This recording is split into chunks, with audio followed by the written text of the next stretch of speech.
Welcome to Sacred Rebellion. I'm Kim Andrick. And I'm Laura Solomon. In this podcast, we defy convention and shatter the stereotypes of what it means to be healthy and holy. It's time to rebel. Let's do this.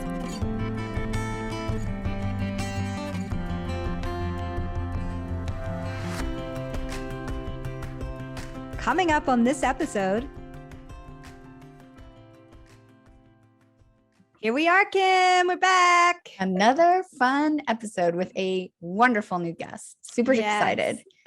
ZofiaRennea Morales. Did I say that right? Yes, you did. Welcome. We are so happy to have you and learn from you and share you with our listeners. So let's introduce Zofia. Yeah. So Zofia is an award-winning global strategist and former biophysicist.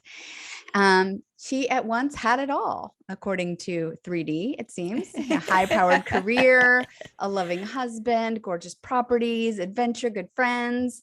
You know, she was living the dream until her fast-paced life screeched to a halt and left her in pieces, brought to the edge of death by undiagnosed chronic Lyme disease and left bankrupt in every area of her life. Wow. So desperate for a miracle. I feel this is a cliffhanger here. She cried her most heartfelt prayer and she said to the universe or whoever was listening, I'll do anything to get better.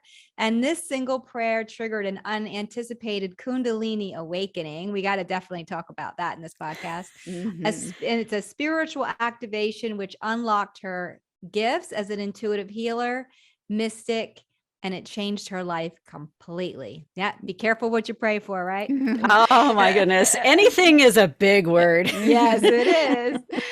So Zofia is now the host of a talk radio program, Sovereignself, which airs Mondays at 4 p.m. Pacific time on Sovereignself.live, and is the creator of Conscious Enlyghtment Process, a transformation alchemist and teacher guiding clients to find gold within their most painful life transitions. She helps people from all backgrounds notice how life wraps the best gifts in the shittiest wrapping paper. Yeah. Thank you. And her scientific, a little bit more scientific background appeals to clients who appreciate the way she is pragmatic. So this is sometimes the challenge in this world of energy and intuition. For those of us who are more pragmatic and scientific, how do we connect the dots? How do we hold both of those things? How do we blend them and integrate them? So let's just jump in and learn more about Zofia. Welcome, Zofia. Welcome to the rebellion. I'm so happy to be here with the rebels. I see that Geico commercial periodically, Rebel Renee, and that was like my mundane name. And my husband looks at me and goes, yep. Love that. So tell us a little bit about, this awakening and a little more detail around this cry and the response that you got. Yeah. Well, one of the things that I've learned on my journey is that when it's time to wake up, your soul will wake you up and it will take away all of your favorite toys to get your attention. Okay.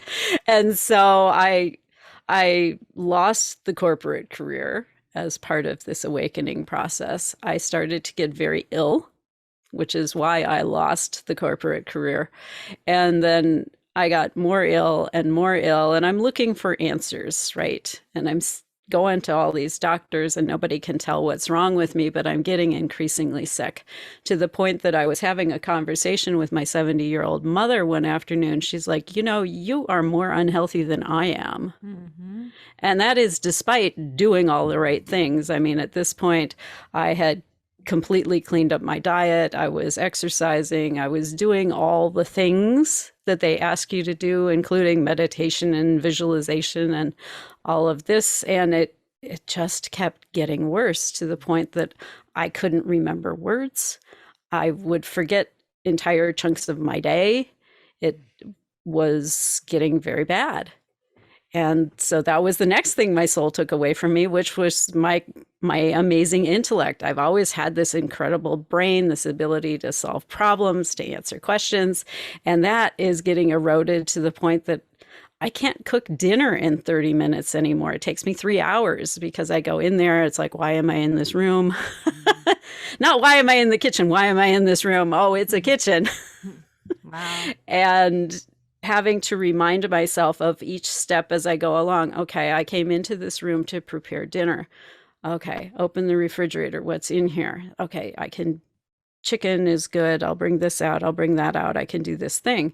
And so I'll pile everything on the counter, and I'll turn around to grab a pan or whatever. And I'll be like, what am I doing with this pan? Mm-hmm. Oh, yes, I was going to cook dinner. What was I cooking? I mean, it was really desperately bad. And one of the other toys that my soul took away was our income, not just mine, but my husband's. Okay. And he's always been the major breadwinner.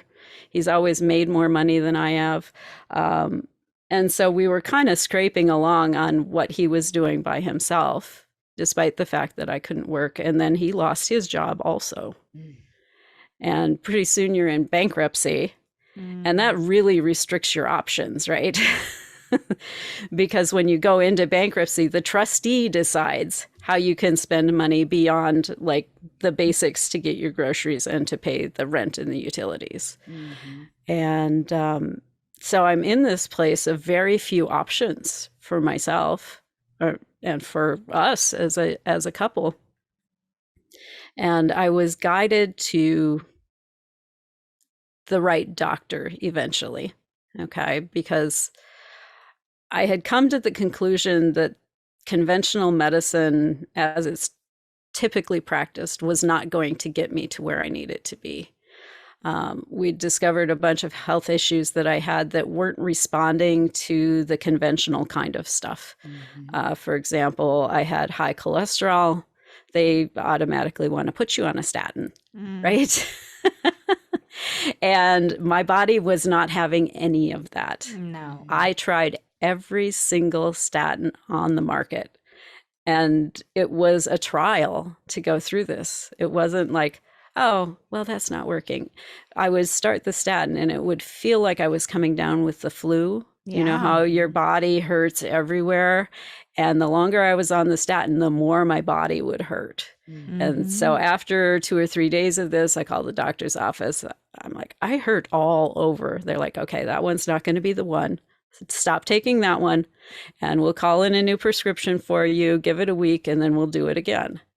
And so it was a couple months of, I feel like shit for 3 days. Then they take me off the thing and start me on something else that will make me feel like shit for 3 days. And okay, fine. So what we're going to have you do next is we're going to have you reduce your cholesterol intake, right? That's the next thing. That's the worst thing possible for your brain. Oh my God. And so, okay, fine. I go on this, high fiber and all this stuff that they recommend to reduce your cholesterol and eat more of, specific kinds of nuts and this sort of business. And it did not make a difference. Cholesterol number stayed exactly where it was. It was like I hadn't done anything at all. They're like, okay, well, we can put you on high dose niacin, for example, right? Yes. And so they gave me high dose niacin, and I'm like, this is really weird. I'm feeling puffy in my face. And I have a lot of like environmental allergies. At this point, I didn't know I had food allergies yet, but I had a lot of environmental allergies. And I'm like, it's like I've gotten into a bunch of dust. And I looked in the mirror and I'm all red, and I can see literally that my face has gotten puffy. I'm like, well, that's not very cool. And I got a headache, I think it was, at the same time. And a few hours later, it would kind of like die down and settle down.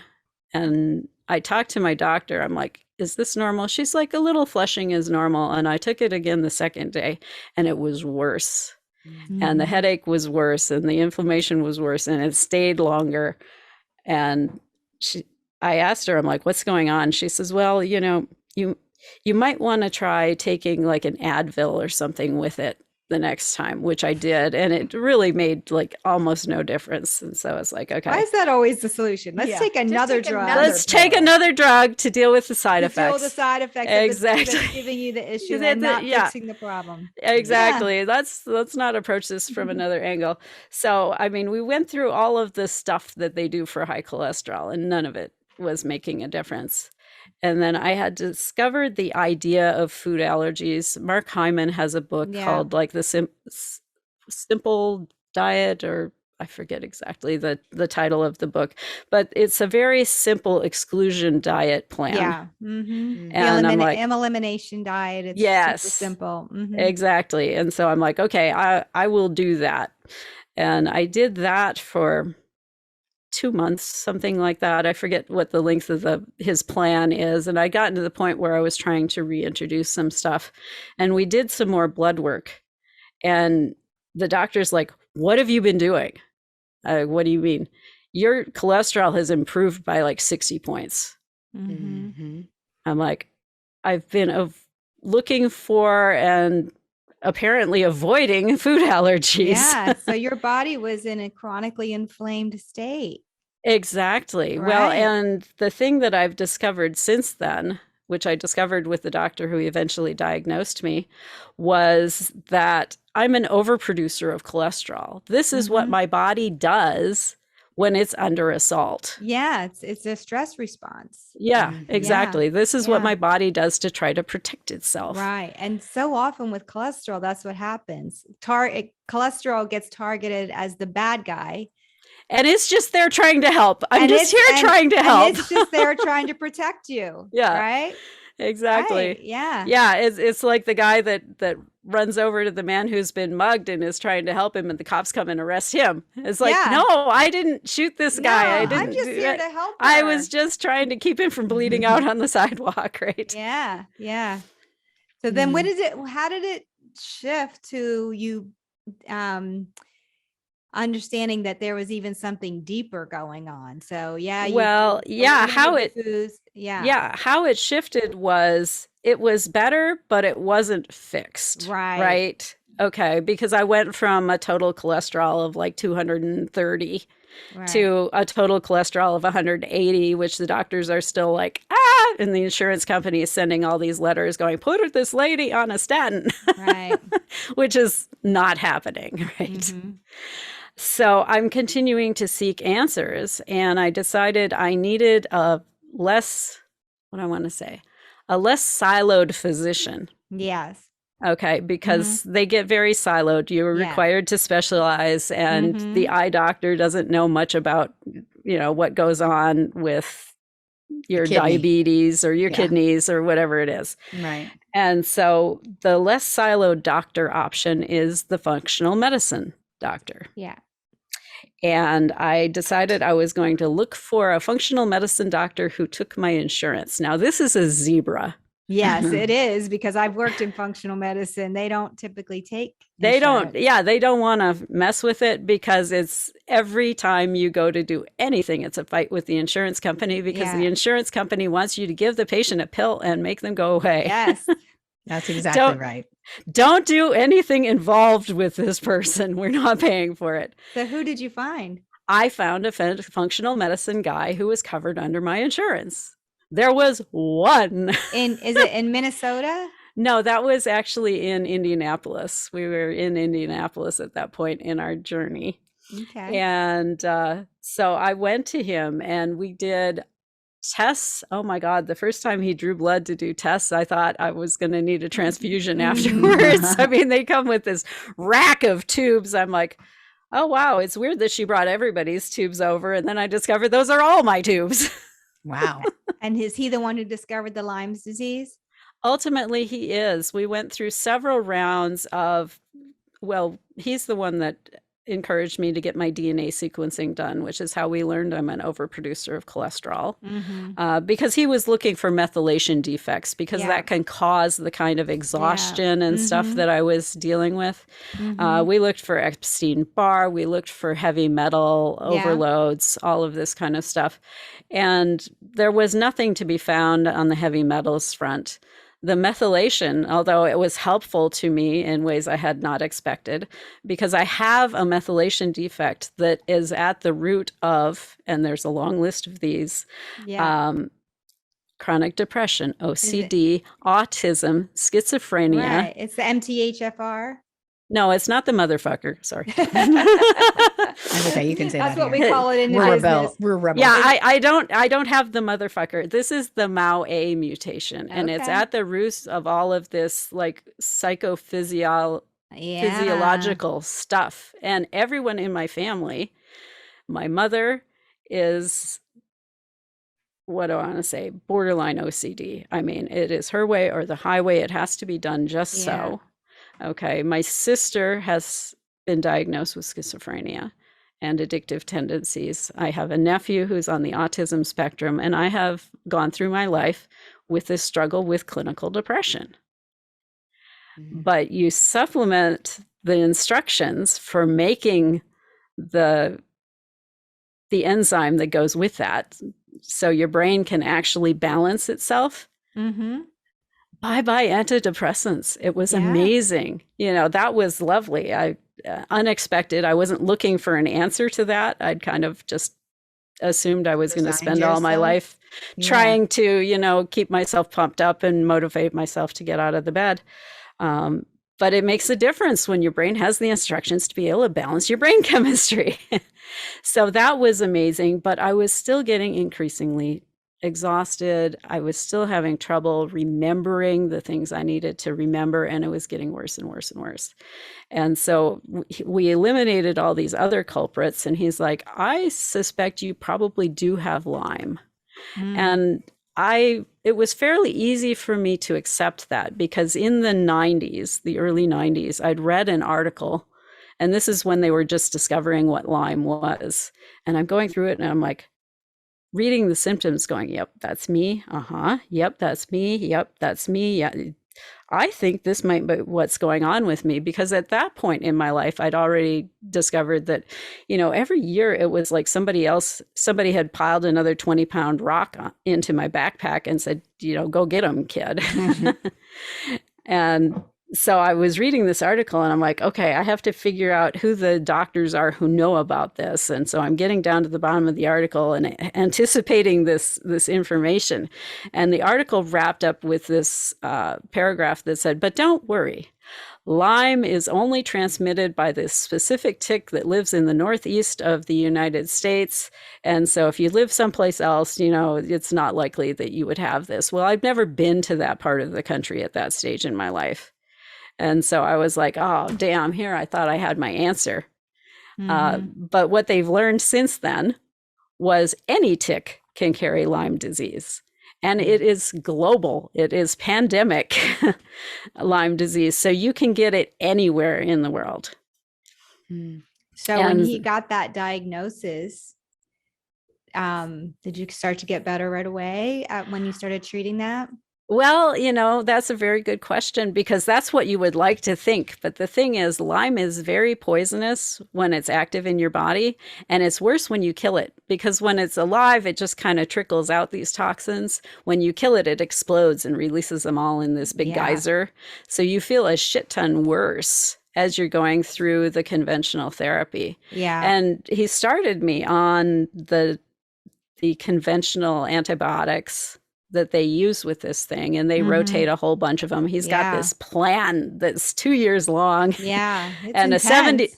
a 70% success rate, and all of these exotic antibiotics and IVs. And I'm like, damn, this is going to be pricey. And so I'm feeling much worse because I'm on my first round of antibiotics. I'm struggling to deal. And I called the insurance company and said, okay, here's my diagnosis. I have this treatment plan. How much of this are you going to cover? And the insurance people said, and this is a quote, "We don't believe in chronic Lyme disease." I'm That's like, convenient. Thank isn't you. that convenient? My reaction I exactly. don't believe in insurance companies, but we both have this to deal with. I've kind of come to that conclusion, and that was actually the point at which Now you know why so many functional medicine providers don't believe in Don't- insurance. exactly. Because the insurance companies don't believe in anything they're treating. Well, the insurance Or companies hardly want to anything. drive the boat, really. They would like to tell you what you can do in order to get better. Mm-hmm. And if they don't believe in it, they're going to tell you you can't do that. Mm-hmm. And if you allow yourself to be limited by what the insurance company is willing to pay for, you are going to be stuck. And Yeah. taking a lot of pills. And taking a lot of pills and more pills and more pills. And you're not going to get well. No. Which is what I discovered. Yeah. And it's as a healthcare provider, it's so challenging, to go and do functional medicine training, have all this knowledge, and someone calls you and they want to see you. And the first question they have is, do you take insurance? Yeah. And it's like, and the question needs to be, does insurance support this plan, this support, direction? does insurance support you getting well? Yeah. And in fact, it does not support you getting well because they does not. want you to want them. Well, And- the whole healthcare system is based on us being sick. So it's really not in their best interest for us to be well. Well, they want you to be just the right amount of sick, right?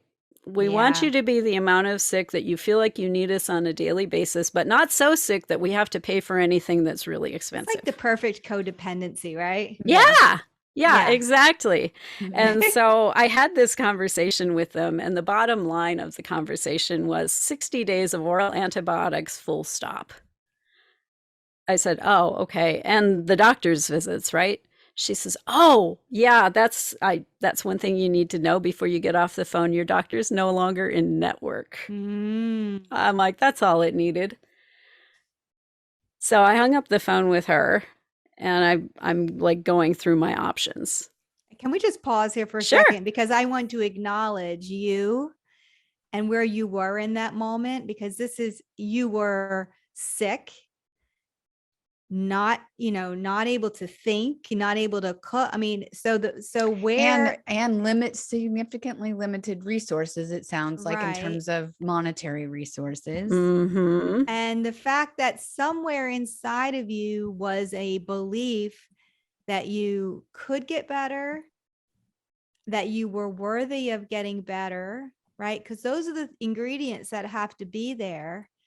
That something inside of you that was like, I will find a way to be well. And Yes, just what well, odds you were up against. And there was a piece inside of me that was unwilling to accept that I was going to be ill this way forever. Yeah. Yes. And that is whatever you want to call that.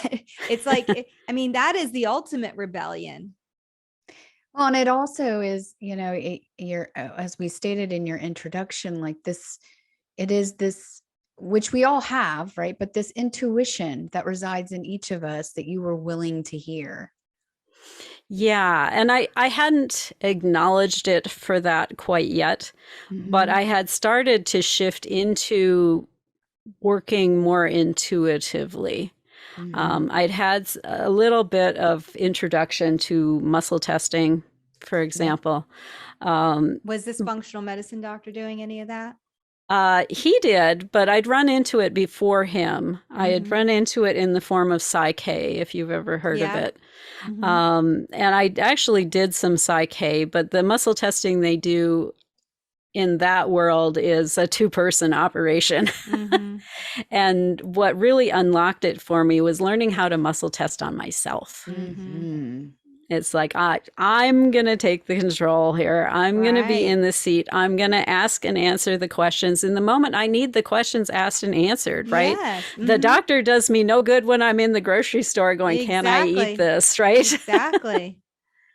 Yeah. Right. Is it going to support my health to buy this, take it home and eat it? And the thing is, with the body, it's such a dynamic entity. What could be a yes on a Tuesday might be a no on a Wednesday. Yeah. And a yes again on a Thursday. I mean, because it is not, it's always changing. Mhm. And Yeah, that's and the amount of stress your body's under in that moment is different. And so something yes. that might be a little troublesome on a normal day-to-day basis, but not a problem. Mhm. If you're having a rough day already, it's going to be the straw on the camel's back. Yeah. Yeah. So that there's just no substitute for finding your path to that inner knowing. Place. Yeah. Yeah. There's so many exactly. ways to access it, but that, and so many ways that it tries to get our attention, and sometimes with a 2x4 over the head, and literally bringing us to our knees. I've met the 2x4 to the head Yeah. many times on my journey. I think Well- it's because I'm German and Norwegian. I've got one parent from each of those, and boy, it's a double dose of stubborn and stoic. Well, and it also, I mean, it's so often we hear this dark night of the soul, and you even talked about it. You talk about it a lot. It's this, when you're going, it's that gift wrapped in shitty wrapping paper. Exactly. Right. And It's I like- was not happy at all about the wrapping paper that I had in that moment. Yeah. No. And it Yeah. really is the hero's journey, right? You get the call to adventure, which is, your health is spiraling down, and You have all to the do and something. all the normal You- stuff. Yeah, And your all the rest of finances. it drops away, right? Yeah. And- That's I think one of the reasons that your soul chooses to illness frequently as a path to wake you up, Mhm. because it's the hall pass in some ways in our modern society. If you are sick, you can get out of anything, Right. and it will get Especially you now. time. You have a It will sniffle, get don't you come to work. time. Exactly. To sit on your own and to examine things. And I think that's part of the reason that illness and injury typically feature large in a turning point like this in someone's journey. Yeah. Yeah. So let's talk about the turning point now. This is my turning point. Yeah. I've arrived at this pinch point if you don't understand what the pinch point is, my family are dairy farmers, and dairy cows are relatively tame, but they won't stand there and take a lot of what you need to do to them, like trimming hooves and giving them pills and that kind of stuff, by just asking them nicely. So what you do is you herd them from the pasture into a smaller pen, into an even smaller pen, and you run them down a chute to a pinch point where it locks around their neck. They can't go right, they can't go left, they can't go forward or backwards. And now you can give them the pill or trim their hooves or whatever you need to do. And your soul will do that to you at some point if you are not listening. And I'm continuing to not listen. And this is my pinch point moment, because the insurance company is not paying for it.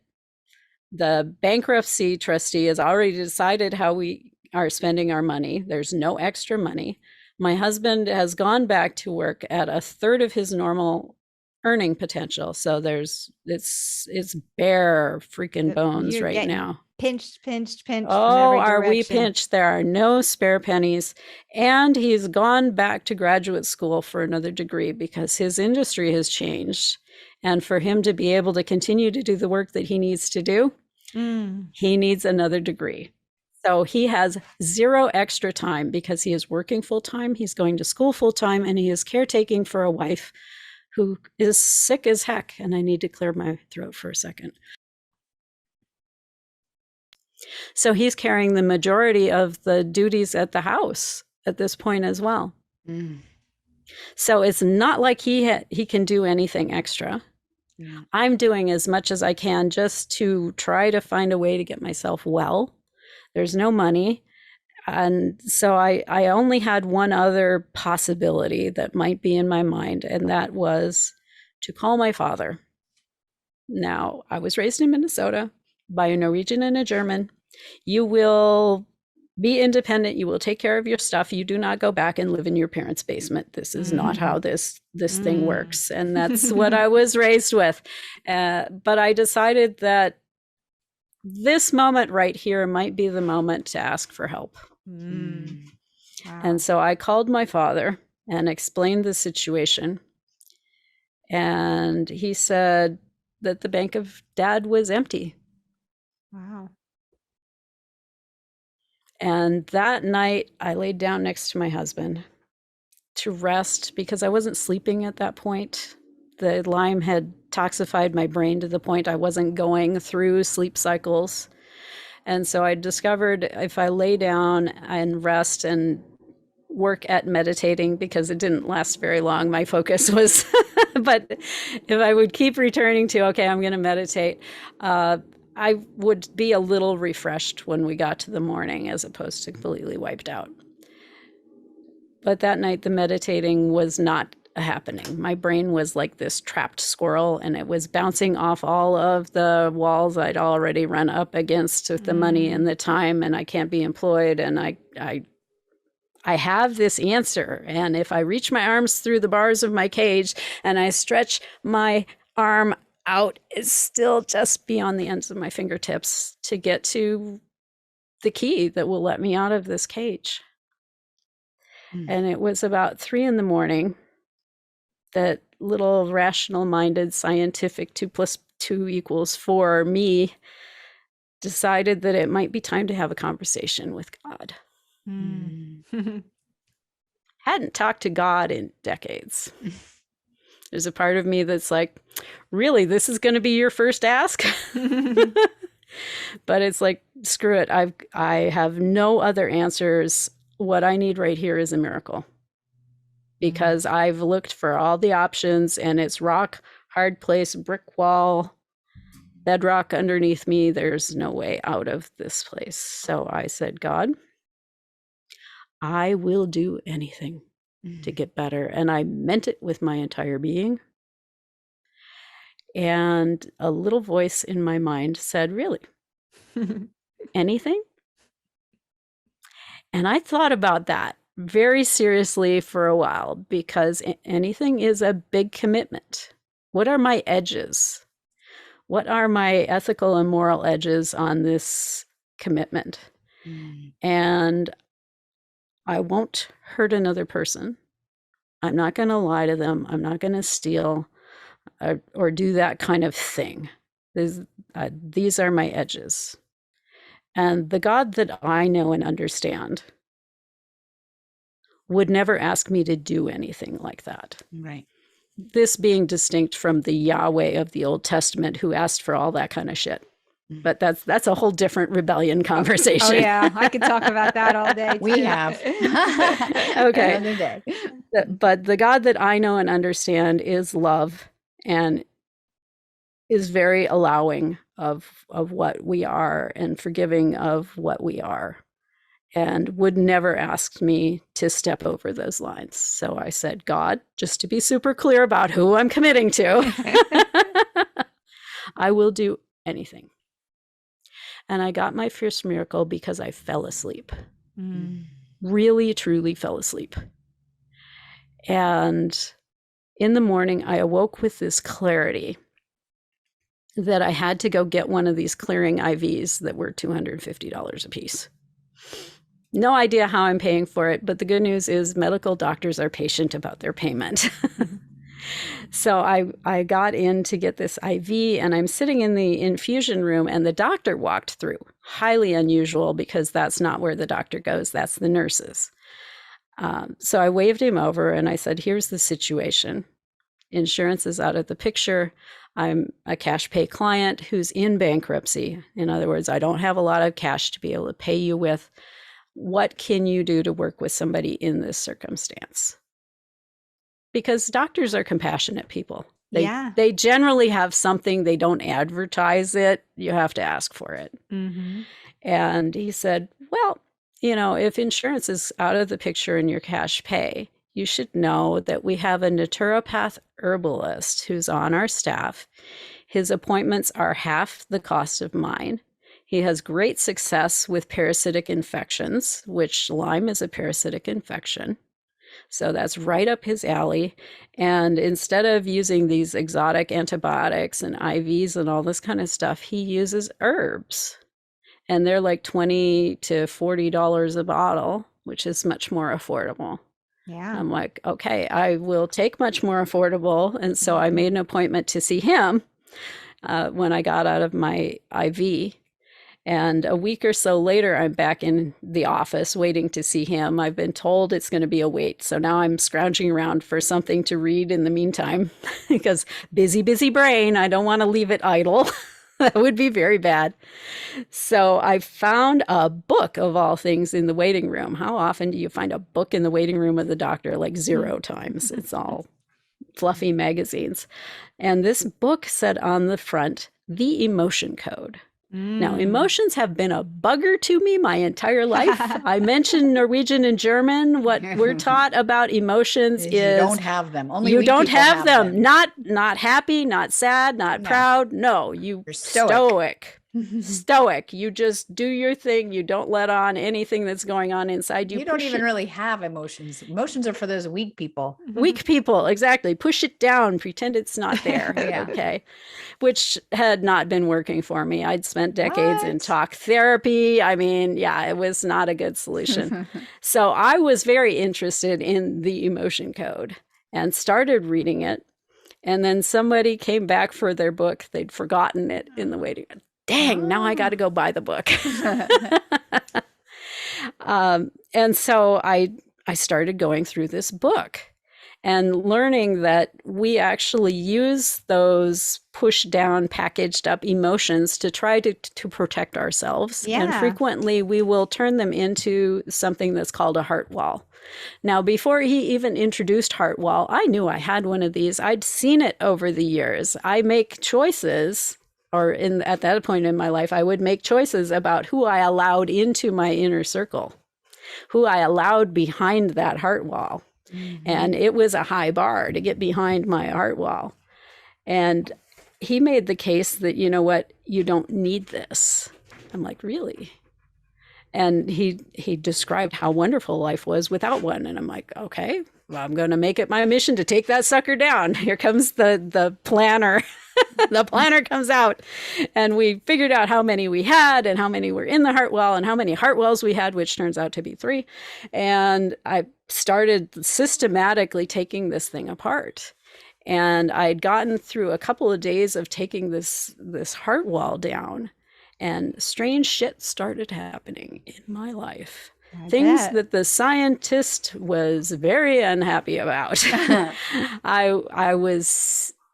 I spoke in a language I hadn't learned. I was seeing crossed over dead people and fairies.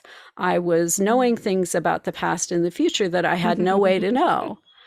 And that's, hang on a second, the dog is fussing.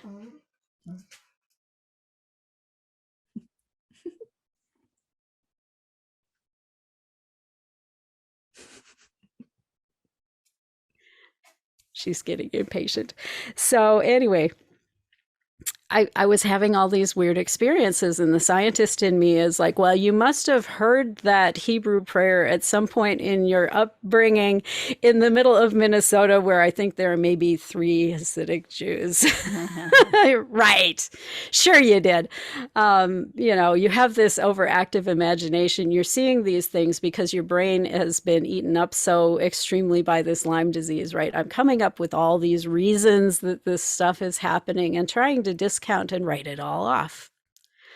And I've noticed that it's really hard to go into stores now. It's like walking into a rock concert at full volume. It's just this impact of energy into your body, and it's hard to stay in the store for very long.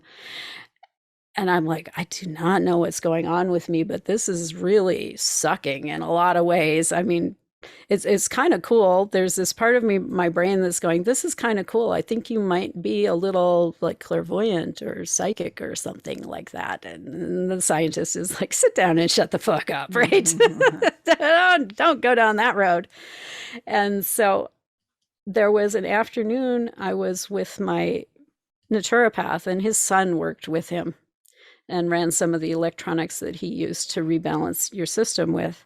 And I was talking to the son, who turned out to be a medical intuitive, and I mentioned some of this stuff, and he's like, oh, you're waking up. That's what's happening. I'm like, what are you talking about? So I start like reading all these books, and I'm like, well, okay, maybe, but I'm not quite sold that this is really what's going on.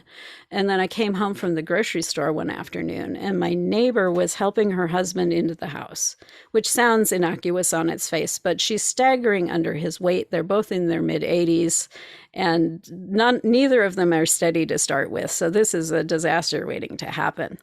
I left the groceries all melting in the car and went over and helped him back in the house. And she's explaining to me as we're getting in the house that his kidneys have gotten really bad. She's got to go make this emergency appointment with the kidney doctor because she's really super concerned for him. And so she goes off to make the phone call, and I'm with him in the living room trying to kind of, make him comfortable, which is not possible. When your kidneys hurt, your kidneys freaking hurt. And there's no good position. There's nothing you can do to change that pain. So I'm just in the living room with him, holding his hands, and I can see his eyes are closed, his lips are moving, and I know them to be very devout people. So this is a private moment that he's having with God. And I'm just voyeuristically looking at him. I'm not comfortable with that. So I closed my eyes to give him some privacy. And in my mind's eye, I see this little flame. It's like a pilot light. And you know how they kind of dance and pop when they're on the edge of kind of going out and going, poof. Yeah. That's what I was seeing in my mind's eye. And I was given this understanding that that is where he's at with his life force right now. He's on the edge of, poof, and he's out of here. I haven't acknowledged who I'm talking to. I just said in my mind, is there something we can do about that? And it flares up into this powerful bonfire, and he drops my hands. So of course my eyes whip open to see what's going on. And he says, "Are you a healer?" And I'm looking around to see who the heck he's talking to, because no. This healer stuff doesn't jive with the science stuff. And his wife came back in at that moment, saved me from having to answer. Thank you. And she says, "We've got this appointment. We've got to leave right now if we're going to make it." So I hustle him back out to the car, and I went and hid in my house for a couple of days while the scientists convinced me that nothing happened. And I'm being an extremely bad neighbor. I should have, at this point, gone over to check and see how I could help them, maybe brought some chicken soup, the things that you do for people who are going through a tough time. And so I finally got my nerve up, and I went back next door and tapped on the door with a little apprehension, because I don't know if they're home, if she's, keeping watch in the ICU or what's happening. And she opens the door with a smile on her face. Okay, that's good. And says, "Come on in. Jay has so many questions for you." Oh. I'm like, uh-oh. And I walk in the living room, and he's kicked back in his Barca-lounger, looking fat and happy. He's got a drink at his elbow and his book and his remote. I'm like, looking pretty good. "How you feeling, Jay?" It was the strangest thing. By the time I got to the doctor's appointment, I was feeling pretty normal. And they put me through all the usual battery of tests, and my kidney function came back normal. Wow. So you get a really strong message that you are a healer. Yes. And the scientist in me had to sit down and take a chair on that one, because he's got a file of deteriorating kidney disease. And if you talk to a kidney doctor, they will tell you this shit goes only one direction. Yeah. Yeah. So when you say the scientist, that's the voice in your head, basically. It's the voice in the head. It's all of the way that I've approached the world all of my life. Yeah. Right? It's all of the programming. It's the wall. It was my wall. Yeah. Yeah. And I know I had such a visual when you were talking about Lyme's, because one of the things that Lyme's is it's a wall builder.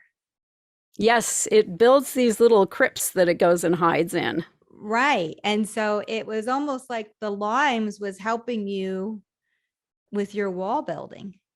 Well, it's probably part of the reason I allowed the Lyme to hang around, right? It's another wall builder. It's like me. Yeah. I mean, so I think understanding the way the world works and this resonance, right? Yeah. That you have, especially something like like a chronic disease. If you're not resonating with it on some level, it doesn't stick around. It's not comfortable. It's not happy. It doesn't like your space. Yeah, Right. and my space doesn't like it, right? It Right. will leave. Right. Yeah. And I think to understand that in a way that's not blaming so blaming the sick person, like, oh, it's your fault you have Yeah. Lyme. Yeah, It's not like, no, that's not how that works. I no, but hate it's it when like, people go there. and I don't, but it's also understanding that, we live in this world of frequency and resonance. So if there's something in your resonance, it's there to show you something, to help you see something, to expose something, to bring you to a better place, Yeah. and so Well, it and is a gift. I'm big on response ability.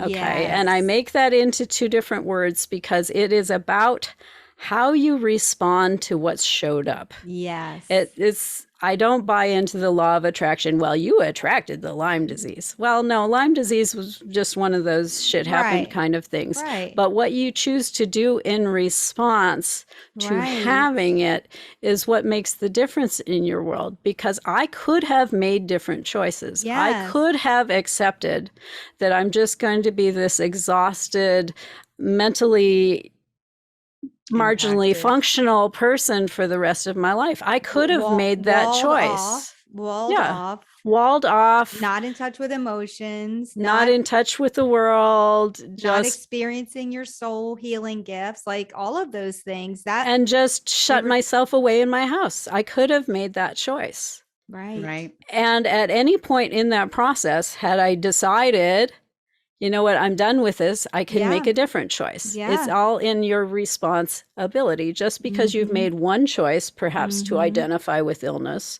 does not preclude you from changing that choice down the road.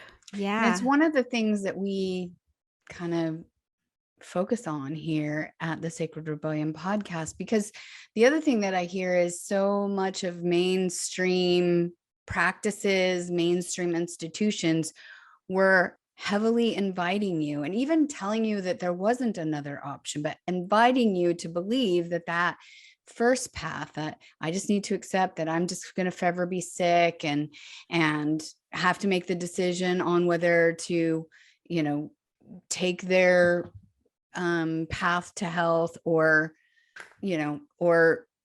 find my own way out of this. Right. Yeah. But it's a rebellious act in a way to listen to that intuition and to believe that there's a gift in this challenge and to move towards, that intuitive impulse. Yeah. Well, and since we're talking about rebellion and sacred rebellion, my rebellion in this whole thing actually happened a few years before I even got to that point. And my rebellion was, I decided I was one of the experts that was in that exam room. Yes. And that is not something that society tells us. Society tells us to go to the person in the white coat. They are the authority on everything. Right. Okay. Yes. They are not the authority on everything. Okay. No. You are the expert on what your body's doing and how it's responding. Yes. Yes. And if it's not responding in a way that is supportive to you, that brings you more fully into life, it's my responsibility as the expert on that state to push back. Yes. Yes. Yeah. And that was one of the big learnings with the whole cholesterol situation. Yeah. And I think so many of our listeners can relate to that, that experience of knowing something deep down inside, but being with some type of authority figure, whether it's a parent or a doctor or a political person or just a boss, somebody in a position of power, and not trusting themselves, but knowing, like having this knowing, just this deep sense of this isn't working for me. This is not life. This is not life-giving. This is not bringing me to a better place where I can share my gifts or be a better version of myself. This is diminishing me in some way. Exactly. And I'm constricting and I'm getting smaller and I'm being diminished. And, so, I mean, really, I guess that's what the rebellion is all about. And sometimes you have to fire your doctor. Yeah.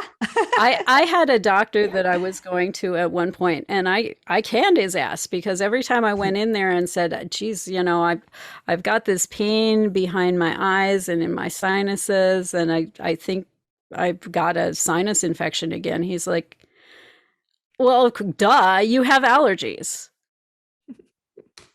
That's not the reaction I'm looking for from my doctor.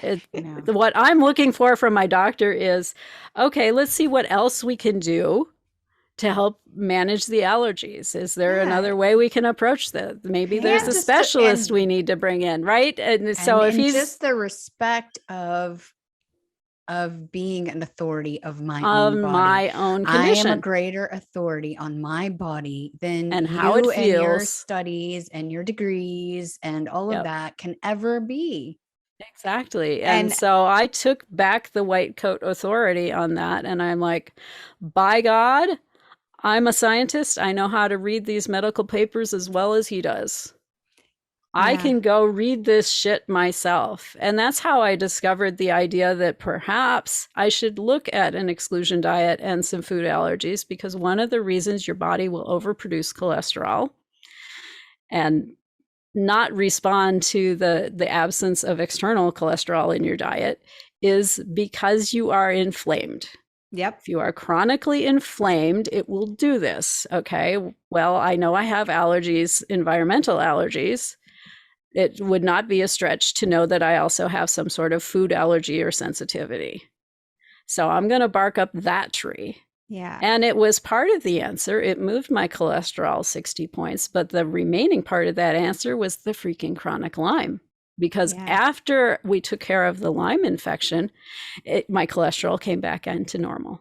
Yeah. Mm-hmm. And then underneath that was your soul gifts trying to come through. Absolutely. I mean, so it's like, none of that was wrong, but it was like a layer after layer. After layer to get you to pay attention to the important thing. But if someone would have come into you at the very beginning and said, I see what's happening, your soul gifts are trying to come through, you would have been like, what the heck are you talking about? Right? Yeah. I mean, you needed the journey of I had to come to the conclusion. Right. The elimination diet and treating the Lymes, like that, it had to be that way for you. Well, and let's put it this way. There were opportunities all the way along that path for me to go, oh, maybe I should dig deeper on that, right? Mm-hmm. Because with the Psyche, there was a little bit of well, maybe I should learn to do this. Mm-hmm. But I was so sick at the time, it was like, yeah, I'm not going to try and put anything extra on my plate. Yeah. But I could have taken that off ramp right there. Mm-hmm. I could have put that extra thing on my plate and probably arrived a little bit different path to the same place. Maybe not, right? Mm-hmm. There's always more than one exit off of one of these paths. It depends on how open you are and curious to explore something different. I had the blinders on and I'm running my stubborn and stoic. And so, I needed the spiritual 2x4 up the head. Yeah. I mean, I've worked with people that like 3 or 4 years ago, if I would have said something to them, they would have been like, looked at me like I had, grown a second head. Yeah. And then in their own way, they came to it and then we kind of laugh about it. And I'm like, I could see this then, but I knew you were not willing to have this kind of conversation. And it is like a respect of, where people are. And trusting that they're, trusting a person that they can find their way. And that their path is, because your path is unique and the people that you serve are going to respond to your particular approach because not in spite of it, but because of who you are. Mm-hmm. That they might not respond to someone that's too woo or too open or too immediately. Whatever. Yeah. This is the first answer is woo. Well, maybe sometimes not. Yeah. I think having spent many years in the corporate world as a troubleshooter actually adds a lot to my current practice as a healer, because There are lots of amazing tools out there. And I don't know if you've had this experience, but I've had this experience. Somebody's like, this is the greatest thing since sliced bread. Emotional freedom technique was one of those things for me. This is the greatest things. Yeah, tapping. And so I took a whole thing on tapping, and everybody's getting these amazing results, and it's not doing squat for me. I'm like, oh man. But the thing is there's nothing wrong with tapping or emotional freedom technique. It just wasn't the tool that I needed in that moment to solve my problem. It didn't address the problem. It's like walking into your house and you flip the light switch and nothing happens. Okay, your first conclusion is, let's change the light bulb, right? Climb up there, change the light bulb, flip the switch, still nothing happens. Does that mean you're a crappy light bulb changer? No. Does it mean you did it wrong? No. Does it mean it's a bad solution? No, it's just not the solution for the problem that's going on right now. Maybe the switch itself failed. Yeah. And that's what needs to change. Yeah. And I think it's really good as a healer to not be defined by a modality. Yes. To show up with your intuition, to have a repertoire of tools that you can use, and then to trust the intuition of which tool to use in that moment, and in relationship, because it's not just you pull out a tool and you offer it and then see what the response is, right? Because it's a relationship. It's not you walking in as the expert. It's like, exactly. I got this. You want to try this? Yes or no? Okay. No hard feelings. Let's try something else. So I had something like that happened with a client. He had a pain on the left side of his chest in the first session that we did together. And I went in there, and we're not just physical beings, we're spiritual beings. And there's this continuum of selfness that happens that is not visible to your normal physical eyes. It's called the light body or the spiritual body. Some people talk about the aura. It's all kind of part and parcel of that same structure. And I do light body surgery. And in this case, light body surgery was the thing to do because he had a heart attack structure in place in that section of his chest. And so I went in and I removed the heart attack structure. And his heart, by the way, got a lot better. They were able to do the surgeries on him they wanted to do. But that to the side, the second session he came and he said, I've got a pain on the right side of my chest also. Can you do the same thing? And I looked at it and I said, no, I can't do the same thing because it's not the same problem. The pain is similar. It's located in a similar area, just on the other side of your body. But this is actually a forgiveness process you're going to have to walk through for yourself. And he's like, oh God, I don't want to do this. Well, I'm like, pain. You can leave it there, but here's what you'll do. And if you trust a little bit and you walk through this process with me, I think you'll be surprised. And so he finally said, okay, I'll do it. And one of the parts of my forgiveness process is you have to describe what it is that you did without ducking your responsibility for it. Okay. Which he did. And we went through the whole process and he's like, wow, it's gone. Yep, exactly. That's how that works. But you have to have the right tool for the right thing. And it's not always symptom driven. Yeah. All right. We ready for the lightning round? Yeah. Let's do it. All right. I'll go with the first one. We've kind of already answered this one, but we can see if you want to elaborate in any way. In what ways have you rebelled on your journey to health? Okay. Well, I already mentioned that I took back the goddamn white coat authority. Yes. I'm the healer in the room, by God. Yes. But the corollary to that is when I work with somebody, they're the healer in the room.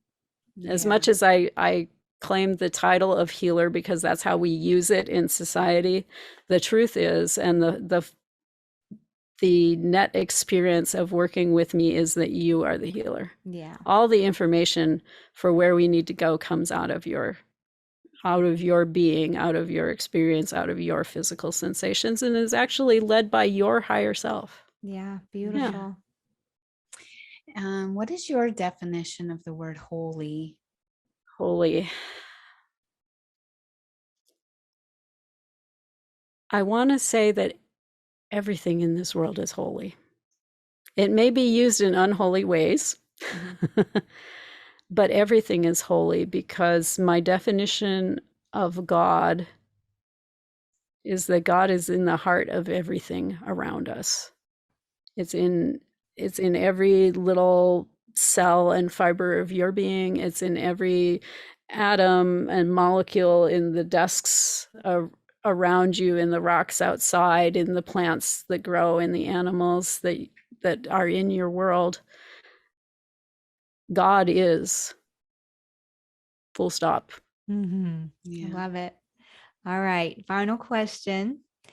What would you like to say to a listener right now who may be in that dark spot, in the pinch point moments, like reaching and like, what would you like to say to them right now to help them to rise up? I will say to them that if you are feeling alone and cut off and not resourceful, which is very common in those moments, I will remind you that the divine sits within you. We have programs in ourselves to hide it from ourselves. And so when you look for the divine and it looks like there's nothing there, talk to the program and tell it to go away. I see you, program, go away, because the divine sits within you, and all of your answers, all of your power sits within that little seed. And part of the reason you're sitting in the dark right now is because if you're looking for a very faint light, you have to turn off all the other lights to see it. It's there.